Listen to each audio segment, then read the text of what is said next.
Islamic Research Center. إن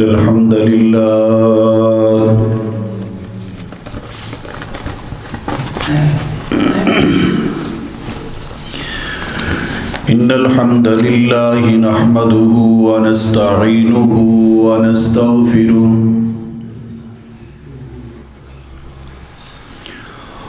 ونعوذ بالله من شرور أنفسنا ومن سيئات أعمالنا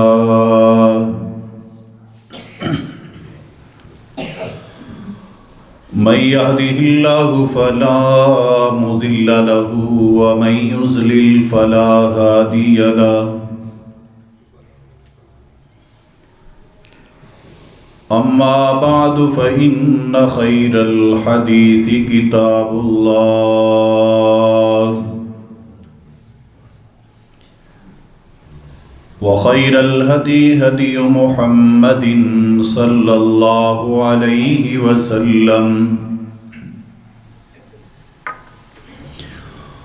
وشر الأمور محدثاتها وكل محدثة بدعة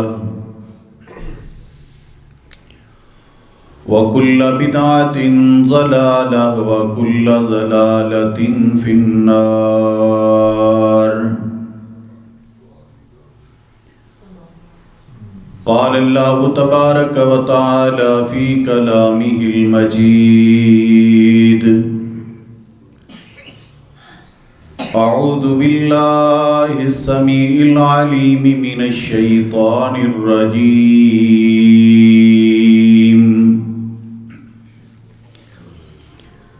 بسم الله الرحمن الرحيم.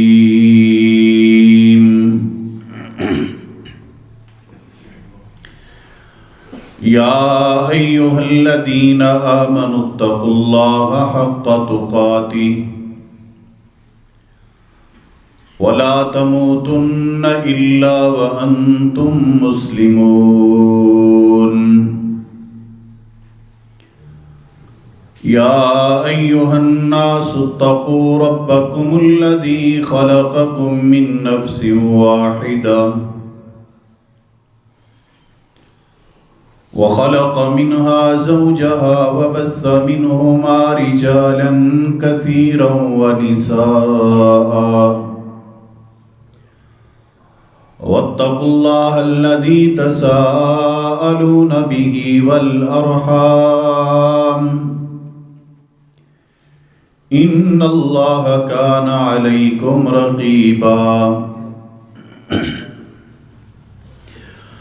يا أيها الذين آمنوا اتقوا الله وقولوا قولا سديدا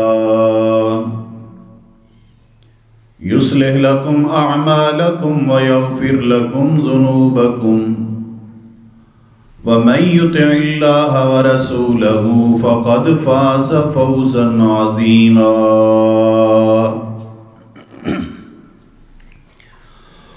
وقال الله تبارك وتعالى في مقام آخر: لا يستوي منكم من أنفق من قبل الفتح وقاتل أولئك أعظم درجة من الذين أنفقوا من بعد وقاتلوا وَكُلًّا وَعَدَ اللَّهُ الْحُسْنَى وَاللَّهُ بِمَا تَعْمَلُونَ خَبِيرٌ. اللهم صل على محمد وعلى آل محمد كما صليت على إبراهيم وعلى آل إبراهيم إنك حميد مجيد. اللهم بارك على محمد وعلى آل محمد كما باركت على إبراهيم وعلى آل إبراهيم إنك حميد مجيد. رب اشرح لي صدري ويسر لي أمري واحلل عقدة من لساني يفقهوا قولي رب زدني علما رب زدني علما اللهم رب زدني علما۔ انتہائی احترام کے لائق دوستوں، بزرگوں، بھائیوں، پردہ نشی ماؤں اور بہنوں، آج خطبہ جمعۃ المبارک کے اندر ایک انتہائی حساس عنوان پہ چند گزارشات عرض کروں گا۔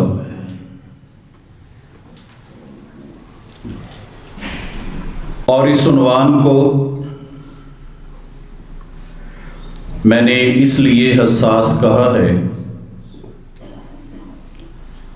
کہ جس شخصیت کا تذکرہ آج آپ کے سامنے رکھنا چاہتا ہوں، اس شخصیت پر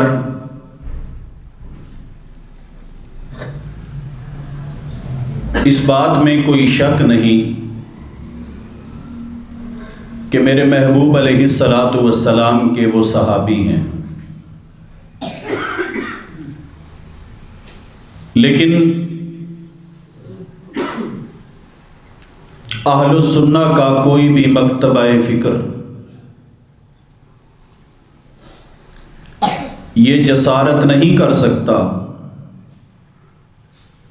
کہ وہ رسول اللہ صلی اللہ علیہ وسلم کے کسی صحابی پر طعن کرے۔ یہ کام صرف اور صرف روافض ہی سر انجام دیتے ہیں،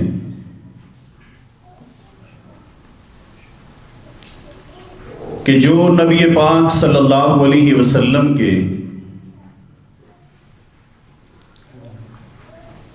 دو چار صحابہ کرام کے علاوہ باقی تمام اصحاب کو نعوذ باللہ من ذالک یہ فتویٰ لگاتے ہیں کہ وہ دائرہ اسلام سے نکل گئے تھے، نعوذ باللہ۔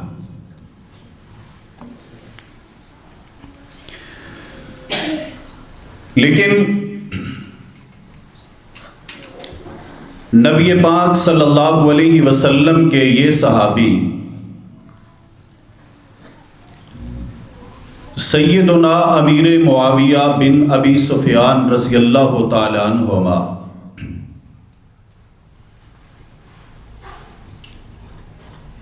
یہ ان مظلوم صحابہ میں سے ہیں کہ بعض نیم رافضی حضرات اہل سنت کی صفوں میں بیٹھ کر نبی پاک صلی اللہ علیہ وسلم کے اس مظلوم صحابی پر طعن و تشنیع کرتے ہیں۔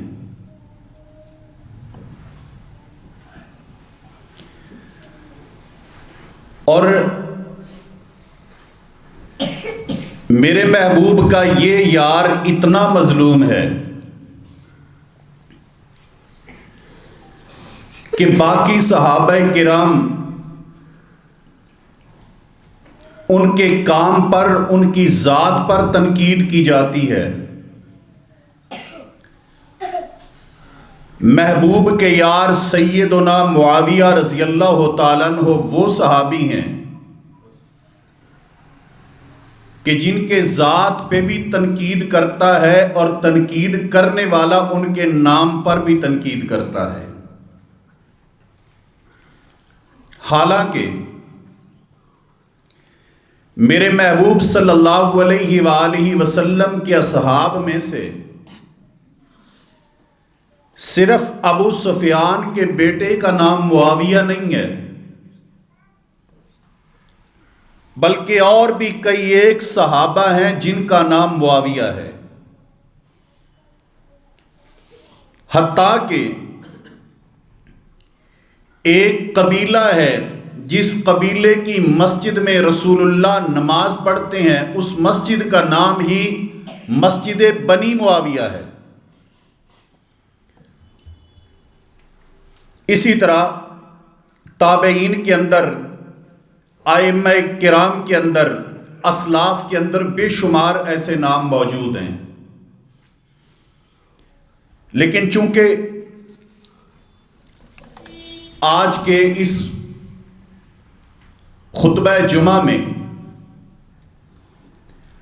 چند وہ میجر اعتراضات جو سیدنا معاویہ کے حوالے سے کئی زبانوں پر ہوتے ہیں،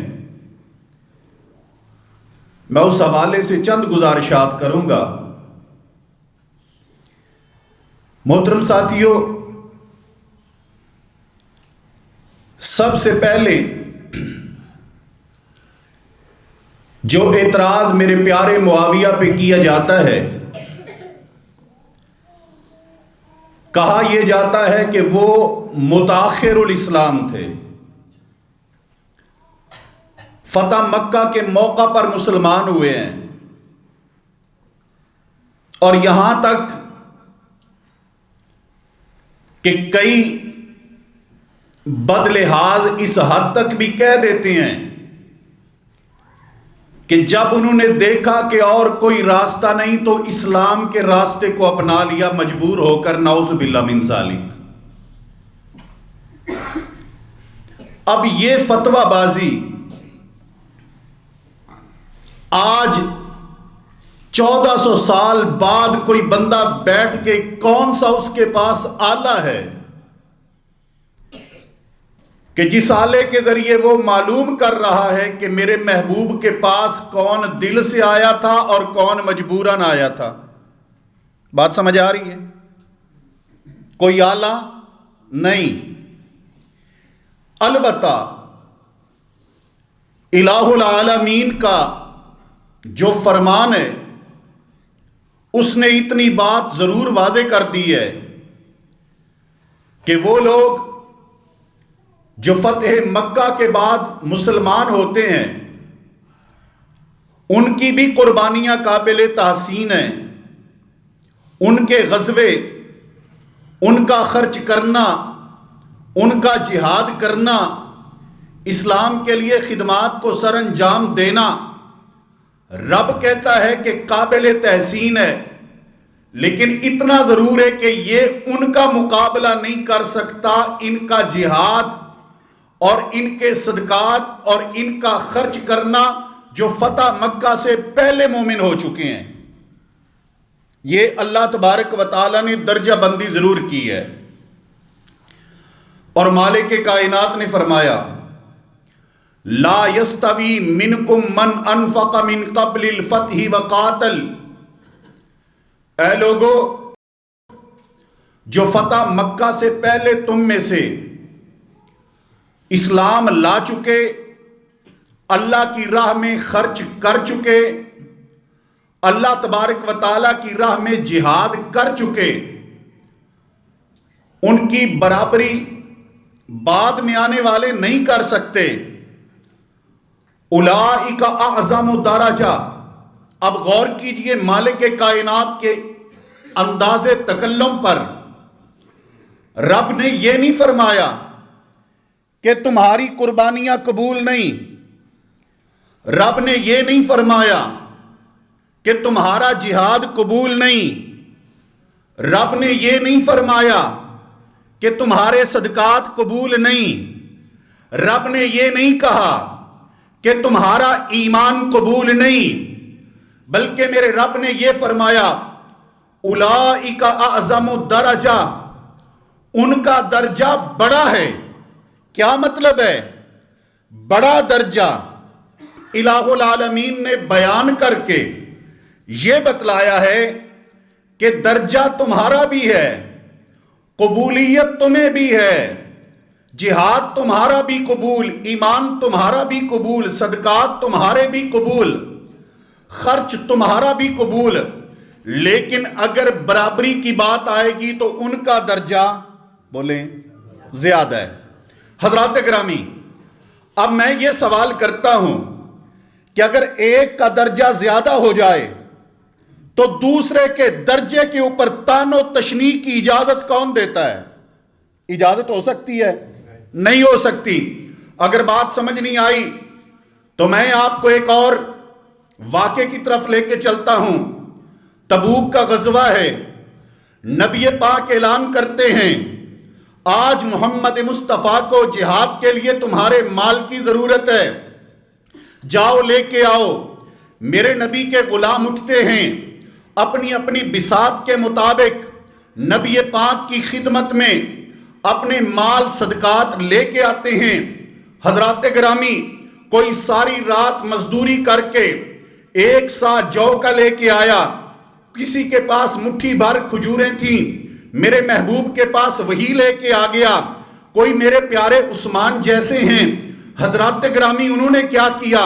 انہوں نے یہ کیا کہ ایک ہی مجلس میں اعلان کر کے 700 اونٹ غلے اناج سے لدے ہوئے محبوب کی خدمت میں پیش کر دیے۔ اور میرے پیغمبر کا فاروق اٹھتا ہے، کہتا ہے الیوم اسبق ابا بکر، ہر موقع پر صدیق آگے ہوتے ہیں۔ آج میرے پاس بڑا مال ہے، آج رسول اللہ کی خدمت میں مال نچھاور کر کے میں صدیق سے آگے نکل جاؤں گا۔ حضرات گرامی، میرے نبی کا فاروق جاتا ہے، ادھر صدیق بھی جاتا ہے۔ صدیق اپنا مال لے آئے، فاروق اپنا مال لے آئے۔ محبوب نے انداز پیار میں، بے تکلفی میں سوال کر لیا، اے صدیق تم کیا لے کے آئے ہو؟ فاروق تم کیا لائے ہو؟ میرے پیغمبر کا فاروق کہتے ہیں اللہ کے نبی جتنا مال تھا اس میں سے آدھا میں آپ کی خدمت میں لے آیا ہوں۔ میرے نبی نے صدیق سے پوچھا تم کیا لائے، کیا چھوڑا؟ فرمایا اللہ کے نبی مال سارا آپ کے قدموں پہ نچھاور کر دیا ہے، گھر والوں کے لیے چھوڑا ہے تو یا رب کو چھوڑا ہے یا اس کے رسول کو چھوڑا ہے۔ حضرات گرامی، سیدنا فاروق کہتے ہیں کہ میں نے فیصلہ کر لیا کہ کبھی میں صدیق سے آگے نہیں بڑھ سکتا، صدیق سے برتری نہیں لے سکتا۔ میں سوال کرتا ہوں، اس موقع پر صدیق کا درجہ بڑھ گیا، صدیق کی عظمت بڑھ گئی، صدیق کا صدقہ بڑھ گیا۔ حضرت صدیق اکبر رضی اللہ تعالی عنہ کا مقام بڑھ گیا، اس مقام پر خرچ کرنے میں، قربانی دینے میں، ایثار کرنے میں۔ تو یہ کون اجازت دیتا ہے کہ کوئی بندہ باقیوں پہ تان و تشنیع شروع کر دے؟ صدیق کا درجہ زیادہ، تو کیا صدیق کے زیادہ درجہ ہونے کی وجہ سے کسی کو اجازت ہے کہ وہ نبی کے فاروق پہ تان و تشنیع کرے، نبی کے عثمان پہ تبرہ کرے، محبوب کے علی پہ انگلی اٹھائے، میرے نبی کے عبد الرحمن ابن عوف کے اوپر لب کشائی کرے؟ نہیں۔ کیوں نہیں؟ اس لیے درجہ بندی میں فرق ہو جاتا ہے، جنتی ہونے میں کوئی فرق نہیں، ان کے جنتی ہونے میں کوئی شک نہیں، درجہ بندی میں فرق ضرور ہے۔ اور وہی میرا رب کہتا ہے کہ لوگوں سنو، کہیں ایسا نہ ہو بعد میں کوئی اعتراض اٹھانے شروع کر دے کہ یہ تو میرے محبوب علیہ السلام کا صحابی فتح مکہ کے بعد کلمہ پڑھتا ہے، اس پہ انگلیاں اٹھانا شروع کر دے۔ نہیں، وَكُلًّا وَعَدَ اللَّهُ الْحُسْنَى، الہ العالمین نے فتح مکہ سے پہلے مسلمان ہونے والے، بعد میں ہونے والے سب کا ذکر کر کے، درجہ بیان کر کے، پھر رب نے اعلان کر دیا ہے وَكُلًّا وَعَدَ اللَّهُ الْحُسْنَى۔ یہ یاد رکھو، میں نے جنت کا وعدہ ان سب سے کیا ہے، میری جنت کا وعدہ ان سب سے ہے، میری بخشش کا وعدہ ان سب سے ہے، میری رضا کا وعدہ ان سب سے ہے، انعامات کا وعدہ ان سب سے ہے۔ وَكُلًّا وَعَدَ اللَّهُ الْحُسْنَى، جو فتح مکہ سے پہلے مسلمان ہوا اس سے بھی ہے، جو بعد میں ہوا اس سے بھی ہے۔ حضرات گرامی، ایک دوسرے پہلو سے میں عرض کروں گا، کئی لوگ، ہمارا آج کا نوجوان بیچارہ سیدھا سادہ، مطالعے سے دور، پڑھنے سے دور، ایسے کسی کی بازاری گفتگو میرے نبی کے صحابی کے متعلق سنتا ہے، پروپیگنڈے کا شکار ہو جاتا ہے اور کہتا ہے اچھا جی فتح مکہ تک تو رسول اللہ کی مخالفت کرتے رہے. جو فتح مکہ پہ صحابہ مسلمان ہوئے نا، ان کے اوپر ایک انگلی یہ بھی اٹھائی جاتی ہے، اور یہ جتنے اعتراضات ہیں یہ یاد رکھیے، یہ جتنے کلمات ہیں یہ روافض کے ہیں. ہمارے کئی لوگ منبر پہ بیٹھ کر، اپنے میڈیا پہ بیٹھ کر، مائک کے اوپر کھڑے ہو کے اپنے عقیدے منہج کو پڑھے بغیر ان کے وہی لفظ اپنی زبان سے نکال دیتے ہیں. ان کو پتہ ہی نہیں ہوتا زبان ہماری ہے لیکن مواد کسی اور کا نکل رہا ہے. سنیے آج کہ جی فتح مکہ تک تو یہ میرے محبوب سے لڑتے رہے تو اس وقت مسلمان ہوئے. تو مجھے یہ بتلائیے، فتح مکہ کے اوپر اگر کوئی شخص مسلمان ہوتا ہے، میرے محبوب اس کا اسلام قبول کرتے ہیں، کلمہ قبول کرتے ہیں، دین قبول کرتے ہیں، تو کیا پچھلی زندگی پہ تنقید کی جائے گی؟ اگر کرو گے تو صرف سیدنا معاویہ یا سیدنا ابو سفیان ہی نہیں رضی اللہ تعالیٰ عنہما. مجھے یہ بتلائیے، سیدنا فاروق نے میرے نبی کے خلاف تلوار اٹھا کے گھر سے قتل کرنے کے لیے نکلے تھے کہ نہیں نکلے تھے؟ میرے محبوب صلی اللہ علیہ وسلم کا پیچھا حضرت سراقہ بن مالک نے کیا تھا کہ نہیں کیا تھا رضی اللہ تعالیٰ عنہما؟ کیا تھا. کتنے لوگ تھے جو بدر میں آئے تھے محبوب سے لڑنے کے لیے، لیکن بعد میں اللہ نے اسلام کی توفیق دے دی. احد میں آئے، کئی لوگوں کو رب ذوالجلال نے بعد میں ایمان کی، اسلام کی توفیق دے دی. میں سوال کرتا ہوں، جس نے بعد میں کلمہ پڑھ لیا، میرے پیغمبر کا غلام ہو گیا، آقا کا مرید ہو گیا، میرے نبی نے اس کے اسلام کو قبول کر لیا، بھلے وہ 2 سال میرے نبی کے خلاف چلا، 4 سال چلا، 6 سال چلا یا 10 سال چلا، کسی زبان کو اجازت نہیں ہے کہ اس دورانیے کے اوپر وہ بحث کرنا شروع کر دے اور انگلی اٹھانا شروع کر دے اور تنقید کرنا شروع کر دے. یہ الگ بات ہے. کسی کے 10 سال ہیں، کوئی 8 سال، کوئی 5 سال. شروع میں تو چند لوگ انہوں نے کلمہ پڑھا، آہستہ آہستہ میرے نبی کا دین سمجھ آتا گیا، لوگ میرے محبوب کے غلام بنتے گئے. اور یہ بھی سنیے کہ فتح مکہ کے موقع پر مسلمان ہوئے، اس کو بنیاد بنا کر تنقید کی جائے نبی کے ابو سفیان پر یا نبی کے معاویہ پر. میں سوال کرتا ہوں، پھر تنقید 2 پہ ہی کیوں کرتے ہو؟ 2 پہ ہی کیوں ہے؟ کیونکہ فتح مکہ کے موقع پر کلمہ پڑھنے والے 2 بندے تو نہیں تھے. بات سمجھ آ رہی ہے؟ 2 تو نہیں تھے نا. کتنے تھے؟ بہت سارے تھے. مسجد حرام کا صحن بھرا ہوا تھا، اور ان میں چند نام میں آپ کو عرض کروں.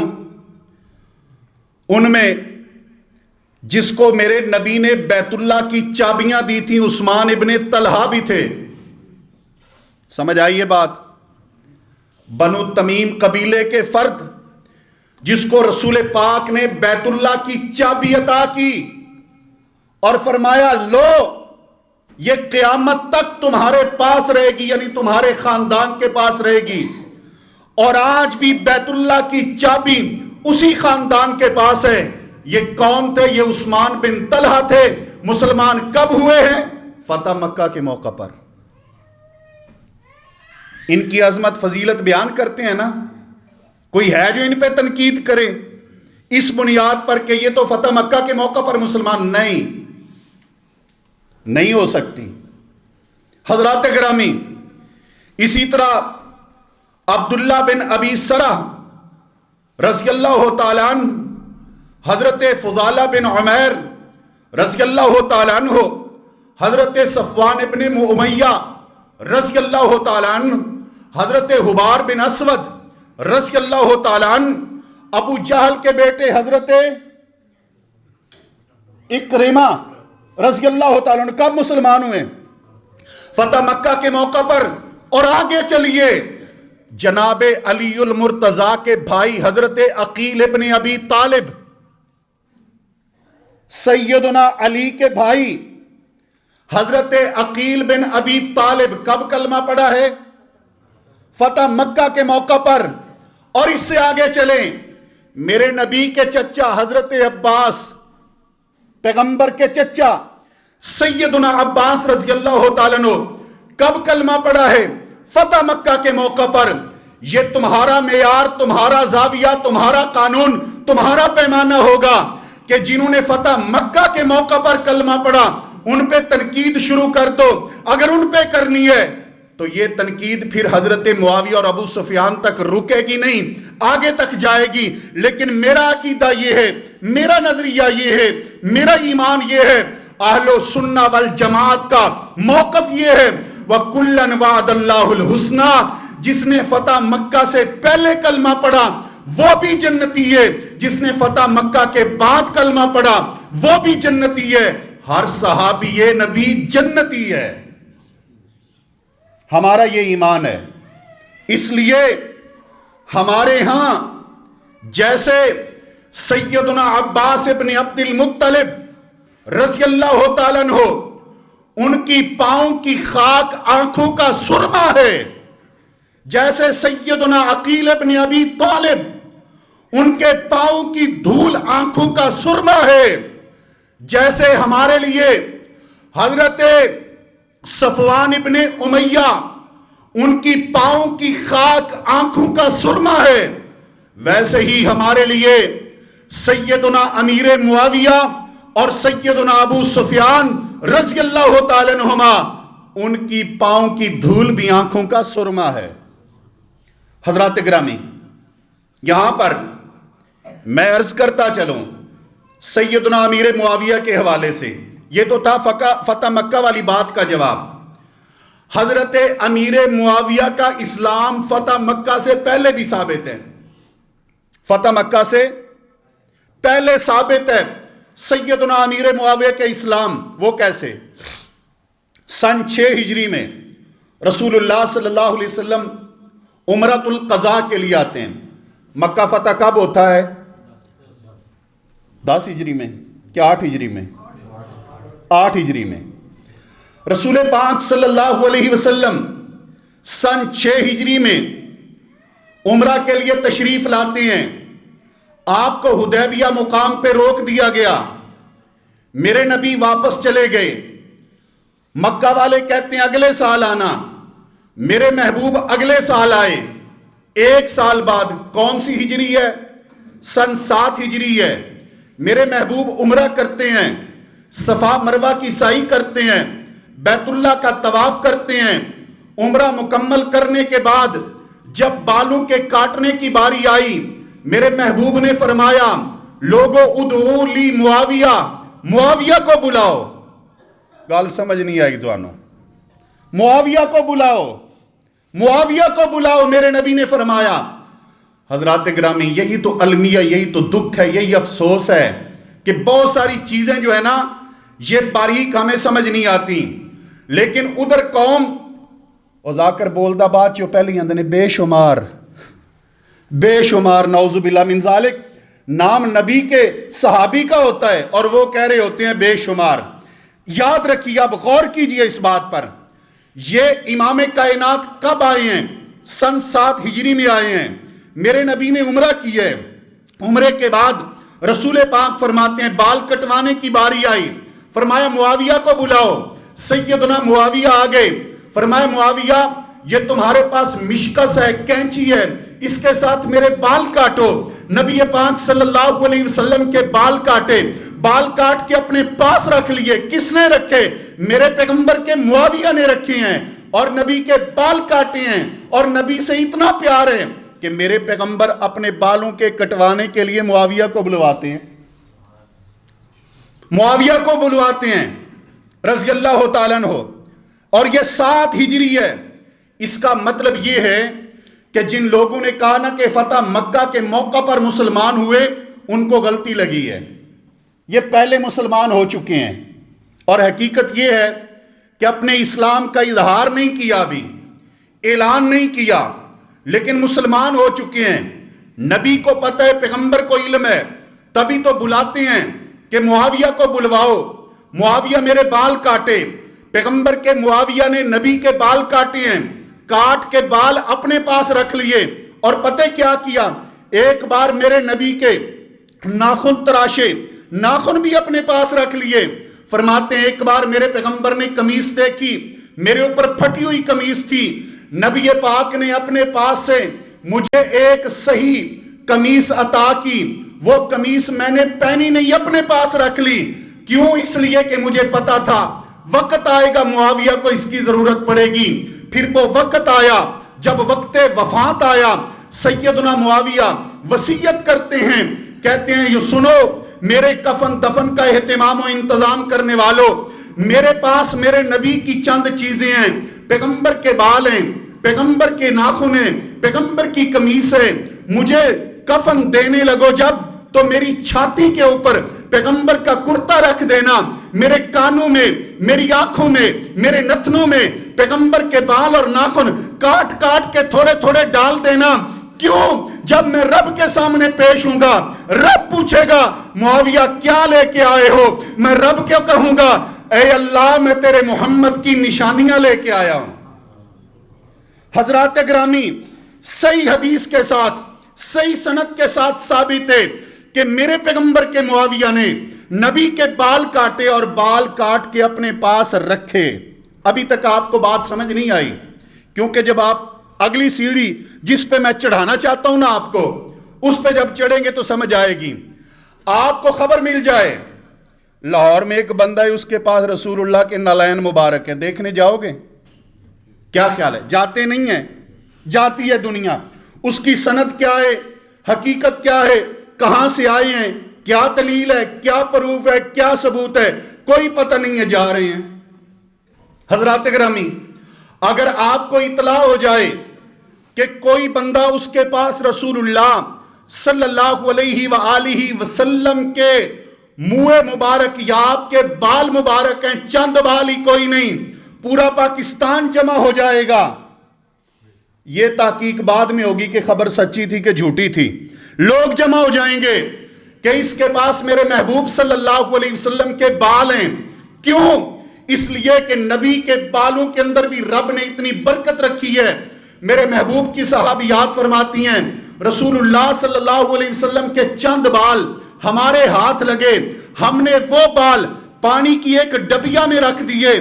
اس کے بعد جب پورے مدینہ میں کسی کا بچہ بیمار ہوتا تھا، وہ اپنا برتن ہمارے پاس بھیج دیتے تھے، اس میں پانی ڈال کے بھیج دیتے تھے، ہم رسول اللہ صلی اللہ علیہ وسلم کے وہ بال اس پانی میں ڈبو دیتے تھے، اللہ بیماروں کو شفا عطا کر دیتا تھا۔ یہ محبوب کے بال ہیں۔ اور کوئی دعویٰ کرے دنیا کے کسی کونے میں کہ میرے پاس نبی کائنات کے بال ہیں، امت دوڑتی ہے، لپکتی ہے انہیں دیکھنے کے لیے۔ حضرات گرامی، اس کے پاس ہیں یا نہیں ہے اس حقیقت کا مجھے پتہ نہیں، لیکن میں یہ یقین کے ساتھ کہتا ہوں کہ محمد کے صحابی معاویہ کے پاس تھے، نبی کے معاویہ کے پاس تھے۔ اور پھر یہ کیسے ہو سکتا ہے کہ جس بال کے اندر اللہ اتنی برکت رکھے کہ بیماروں کو شفا دے دے، وہ بال جب پیغمبر کے معاویہ کے پاس آئیں تو معاویہ کو برکتیں کیوں نہ ملیں گی؟ کیوں نہ برکتیں ملیں؟ اور برکتیں اللہ نے اتنی عطا کی، اتنی عطا کی رب ذوالجلال نے کہ 64,65,000 مربع میل کے اوپر اللہ تعالیٰ نے حکومت عطا فرمائی سیدنا معاویہ کو رضی اللہ تعالیٰ عنہ۔ کسی بھی اللہ تعالیٰ نے اس سے پہلے کسی مسلم حکمران کو جناب فاروق، جناب صدیق، جناب علی المرتضی، جناب عثمان رضی اللہ تعالیٰ عنہ اجمعین، ان کے دور میں کبھی بھی فتوحات کا دائرہ کار اس حد تک نہیں پھیلا تھا جس حد تک سیدنا امیر معاویہ رضی اللہ تعالیٰ عنہ کے دور میں پھیلا۔ حضرات گرامی، پھر ایک اور اعتراض اٹھا دیا جاتا ہے، کیا کہ جناب سیدنا امیر معاویہ رضی اللہ تعالیٰ عنہ کے فضائل میں احادیث نہیں ملتی. بات سمجھ آ رہی ہے؟ احادیث نہیں ملتی. یاد رکھیے یہ بھی میڈیا کا دور ہے، اور میڈیا کے اوپر ایسے پروپیگنڈے کو لوگ پتہ نہیں کیوں دھڑا دھڑ قبول کر لیتے ہیں، حقیقت ہو یا نہ ہو. میرے محبوب کے بے شمار صحابہ کرام ہیں، کم و بیش 1,44,000 صحابہ کرام میرے پیغمبر کے ہر صحابی کے متعلق متعین کر کے نام لے کر فضیلت آپ کو نہیں ملے گی. چند صحابہ کرام ہیں جن کا نام لے کر میرے پیغمبر صلی اللہ علیہ وسلم نے ان کی عظمت بیان کی، ان کی رفعت بیان کی، بلندی بیان کی. چند صحابہ کرام، لیکن بہت سارے ایسے ہیں کہ نام لے کر میرے محبوب صلی اللہ علیہ وسلم نے ان کی بلندی اور رفعت بیان نہیں کی، لیکن مجموعی طور پر ان کی عظمتیں فضیلتیں بیان ہیں. کیسے؟ جب امام کائنات نے فرما دیا کہ لا تمس النار من رآنی او رآ من رآنی، کہ وہ بندہ جس نے مجھے دیکھا اس کو جہنم کی آگ چھو نہیں سکتی. بات سمجھ آئی ہے؟ اب کسی کا نام لے کر میرے پیغمبر عظمت بیان کریں تو وہ بھی ہماری سر آنکھوں پر، اور اگر کسی کا نام لے کر میرے نبی نے اس کی عظمت بیان نہیں کی، اتنا ہی کہہ دیا لا تمس النار من رآنی، تو وہ بھی ہماری سر آنکھوں پر، اور اس کی عظمت کو بھی سلام ہے. پیغمبر نے ایک ایک کے متعلق سمجھے اعلان کر دیا ہے کہ جس نے حالت ایمان میں محمد مصطفیٰ کو دیکھ لیا ہے، جہنم کی آگ اس کے قریب نہیں آ سکتی.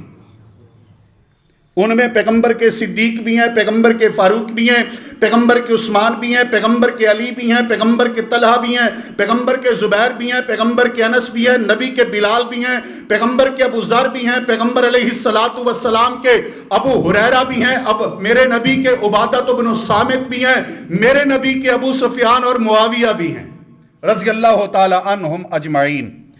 دوسری بات سنیے کہ رسول پاک صلی اللہ علیہ وآلہ وسلم نے کئی مقامات پر جناب معاویہ کا نام لے کر بھی عظمتیں بیان کی ہیں. اور وہ کیسے؟ رسول اللہ صلی اللہ علیہ وآلہ وسلم کو سیدنا معاویہ وضو کروا رہے ہیں. میرے پیغمبر نے دیکھا اور فرمایا میرے معاویہ ان ولیتم الامر فاتقوا اللہ، اگر تمہیں حکومت ملے تو اللہ سے ڈر کے حکومت کرنا. سیدنا معاویہ فرماتی ہیں اسی دن سے میرے ذہن میں یہ خیال بیٹھ گیا تھا کہ پیغمبر نے فرما دیا ہے تو ایک نہ ایک دن حکومت ضرور ملے گی. اور پھر وہ وقت آیا کہ جب میرے نبی کی یہ بشارت پوری ہوئی، آپ علیہ السلام نے اپنے نواسے سیدنا حسن کو دیکھا اور فرمایا ان ابنی ھذا سید لعل اللہ یصلح بہ بین فئتین عظیمتین من المسلمین، میرا یہ بیٹا حسن سردار ہے، ممکن ہے وقت آئے گا اللہ تعالیٰ میرے اس بیٹے کے ذریعے مسلمانوں کے دو گروہوں کے درمیان صلح کروا دے گا. کون میرا بیٹا سردار ہے؟ حسن. اسی لیے یار لوگ سیدنا حسین کا نام جتنا گج وج کے لیتے ہیں نا، آپ نے کبھی جناب حسن کا نہیں سنا ہوگا اس انداز میں. اور کیوں نہیں سنا؟ ان کو غصہ ہے کہ انہوں نے جناب معاویہ سے صلح کیوں کی، صلح کیوں کی. اور یاد رکھیے میرے محبوب فرماتے ہیں بین فئتین عظیمتین، دو گروہ اور دونوں گروہ بھی عظیم بڑے، اور فرمایا من المسلمین، دونوں گروہوں کو میرے پیغمبر نے مسلمان بھی فرمایا. یہ گروہ دو کون ہیں؟ ایک پیارے علی والا ہے، دوسرا پیارے معاویہ والا ہے رضی اللہ تعالیٰ عنہما. دونوں کو میرے پیغمبر نے عظیم بھی کہا، دونوں کو میرے نبی نے مسلمین بھی کہا، اور ان میں صلح کروانے والے جناب حسن کو میرے پیغمبر نے سید اور سردار بھی کہا. اس کا مطلب ہے جو لڑانے کی بات کرے وہ سید اور سردار نہیں ہوا کرتا، سردار اور سید وہی ہوا کرتا ہے جو صلح کی بات کرتا ہے، جو ملانے کی بات کرتا ہے. اور جب یہ صلح ہو گئی تو 55,000 صحابہ کرام نے اس صلح کے بعد سیدنا امیر معاویہ رضی اللہ تعالیٰ عنہ کے ہاتھ کے اوپر بیعت کی ہے، مزید 55,000 صحابہ کرام نے. اور اس کے بعد اس سال کو سنۃ الجماع، سنۃ الاتفاق، اتفاق کا سال اور جماعت کا سال کہا گیا ہے، جس سال کے اندر اللہ تعالیٰ نے اہل ایمان کی ان دو جماعتوں میں صلح کروا دی ہے. اب یہاں پہ ایک سوال کچھ لوگوں کے ذہن میں اٹھتا ہوگا، میں اس پہ بھی عرض کرتا جاؤں، کہ وہ یہ ہے کہ جناب علی اور جناب معاویہ رضی اللہ تعالیٰ عنہما، ان دونوں کا آپس میں تنازع تو ہوا ہے نا جی، اختلاف تو ہوا ہے.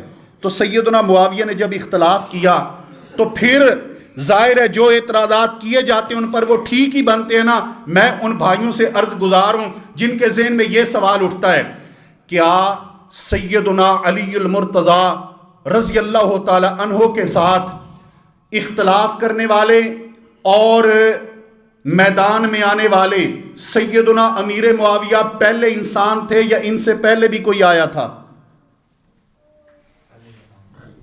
جی پہلے بھی آئی تھی نا ایک شخصیت، پہلے بھی آئی تھی، ان کا نام کیا تھا؟ سیدہ عائشہ صدیقہ رضی اللہ تعالیٰ عنہا. میری یہاں اہل سنت سے گزارش ہے، باقیوں سے نہیں، اہل سنت سے گزارش ہے، سیدنا علی کے مد مقابل آنے کی وجہ سے اگر اعتراضات کرتے ہو سیدنا معاویہ پر تو امی عائشہ کے متعلق کیا کہو گے؟ سیدہ عائشہ کے متعلق کیا کہو گے؟ وہاں تو کچھ نہیں کہہ سکتے نا، وہ جگہ ذرا بڑی ہے. اس لیے تو سنیے کیا کہیں گے، ہم یہی کہیں گے کہ سیدنا علی ہیں، سیدنا معاویہ ہیں، سیدنا علی ہیں، سیدہ عائشہ ہیں، ان کا یہ جو معاملہ ہوا ہے یہ اجتہادی خطا کی بنا پہ ہوا ہے. اجتہاد میں غلطی ہو گئی ہے، خطا ہو گئی ہے، اس بنا پہ ہوا ہے. وہ رب انہیں معاف کر چکا ہے، اللہ ان کے ساتھ حسنا کا، نیکی کا، رضا کا وعدہ کر چکا ہے. اس لیے ہمارے لیے یہ سارے گھر یہ احترام کے گھر ہیں، یہ عزت کے گھر ہیں، اور کوئی شخص جو ہے نا وہ یہ جسارت نہیں کر سکتا کہ ان میں سے کسی ذات کے متعلق اپنی زبان کو جنبش دے سوائے ادب کے، سوائے احترام کے. اور یہ یاد رکھیں، جو یہ کہے کہ ان کے متعلق عظمتیں نہیں ملتی، فضیلتیں نہیں ملتی، رسول پاک صلی اللہ علیہ وسلم کی ایک حدیث مبارکہ صحیح بخاری کی ہے، میرے پیغمبر نیند میں ہیں، آپ مسکرا کے جاگے، نبی پاک صلی اللہ علیہ وسلم حضرت ام ہانی کے گھر آرام فرما ہیں، مسکراتے ہوئے جاگے، پاس ام حرام بنت ملحان ہیں، فرماتی ہیں اللہ کے رسول صلی اللہ علیہ وسلم آپ جس انداز میں بیدار ہو کر مسکرا رہے ہیں ایسا پہلے کبھی نہیں دیکھا گیا، کیا بات ہے؟ میرے پیغمبر نے فرمایا اللہ تعالیٰ نے مجھے میری امت کے چند لوگ دکھائے ہیں، وہ سمندر کے اندر بیڑے ڈال کر جہاد پہ جا رہے ہیں، اور وہ ان بیڑوں کے اوپر ایسے لگ رہے ہیں گویا کے تختوں کے اوپر بادشاہ بیٹھے ہوئے ہیں. اللہ رب ذوالجلال کے محبوب پیغمبر فرماتے ہیں اول جیش یغزون البحر فقد اوجبوا، یہ پہلا لشکر جو سب سے پہلے سمندر کے اندر بیڑے ڈالے گا، پہلا لشکر جو سب سے پہلے سمندر میں جہاد کرے گا، فقد اوجبوا، اس فوج اور اس لشکر کے ایک ایک سپاہی نے اپنے اوپر جنت کو واجب کر لیا ہے. میرے پیارے پیغمبر کی ام حرام کہتی ہے اللہ کے پیغمبر میرے لیے دعا کریں، اللہ مجھے بھی ان میں سے بنا دے. آپ نے فرمایا انت منہم، تو ان میں سے ہیں. حضرات گرامی یہ دعا ہو گئی، یہ بشارت مل گئی. اس کے بعد زمانہ آیا، پیغمبر چلے گئے، صدیق کا دور آیا، سیدنا معاویہ نے اجازت مانگی، اے صدیق اجازت دیجئے، رومی تنگ کرتے ہیں، ہم بیڑے بنا کر، باہری بیڑے بنا کر سمندر کو عبور کر کے ان کا مقابلہ کریں. اجازت نہیں ملی، فرمائے نقصان کا خطرہ ہے. فاروق کا دور آیا، اجازت نہیں ملی. سیدنا عثمان کا دور آیا، معاویہ نے پھر اجازت مانگی، جناب عثمان نے اجازت دی اور فرمایا تمہارے پاس 1 سال کا وقت ہے، 1 سال کے اندر اندر یہ بیڑے، یہ لشکر تیار کرو. حضرات گرامی اب یہ مشینی دور نہیں تھا کہ ہر کام مشین کے ساتھ ہو جائے، درخت کاٹنے پڑتے، آرے چلانے پڑتے، کیل لگانے پڑتے، یہ سارے معاملات تھے. اسی دوران حضرت امیر معاویہ رضی اللہ تعالیٰ نے سال نہیں گزرا، سال سے پہلے بحری لشکر تیار کر لیا جس کے اندر تقریباً 1700 بحری بیڑے کشتیاں تھیں، تیار کیا جناب امیر معاویہ نے۔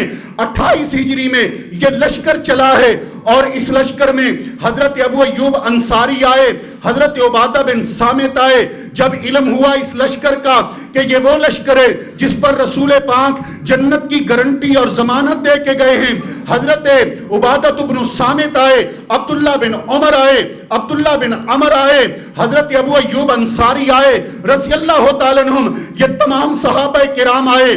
وہ ام حرام بھی آئیں جو نبی پاک سے دعا کروا کے اس لشکر میں شامل ہوئیں۔ میں کہتا ہوں اس لشکر میں جتنے فوجی تھے، جتنے جرنیل تھے، جتنے کمانڈر تھے، جتنے لڑنے والے تھے، جتنے مجاہدین تھے، ایک ایک رب کی جنت کا حقدار ہے، کیونکہ یہ فرما گئے ہیں محمد مصطفیٰ۔ یہی ایمان ہے کہ نہیں ہے؟ پھر سنیے، یہاں پر ابو ایوب انصاری لڑتے ہیں، نبی کے صحابی ہیں، جنت کے حقدار ہیں، پیغمبر کی بشارت ہے، لیکن لڑتے ہیں بطور سپاہی لڑتے ہیں۔ ابن عمر لڑتے ہیں بطور سپاہی لڑتے ہیں، ابن عمر لڑتے ہیں بطور سپاہی لڑتے ہیں، عبادہ بن صامت لڑتے ہیں بطور سپاہی لڑتے ہیں، نبی کے جتنے صحابی لڑتے ہیں بطور سپاہی لڑتے ہیں۔ ان کے اوپر امیر ہے، ان کے اوپر جرنیل ہے، ان کے اوپر کمانڈر ہے تو نبی کا معاویہ ہے، سیدنا معاویہ ہے۔ حضرات گرامی، یہ ہیں وہ انسان جو نبی کی زبان سے جنت کی بشارت پا کے گئے ہیں۔ اور حضرات گرامی، یہ وہ گھر ہے، اہل بیت کی عظمت کو سلام، لیکن معاویہ کے گھر کا بھی احترام کیا کر، کیونکہ معاویہ کا گھر وہ گھر ہے۔ نبی پاک نے فتح مکہ کے موقع پر اعلان کیا تھا، من دخل دار ابی سفیان فہو آمن، جو کافر ابو سفیان کے گھر میں پناہ لے لے گا محمد اس پہ تلوار نہیں اٹھائے گا۔ یہ کس کا گھر ہے؟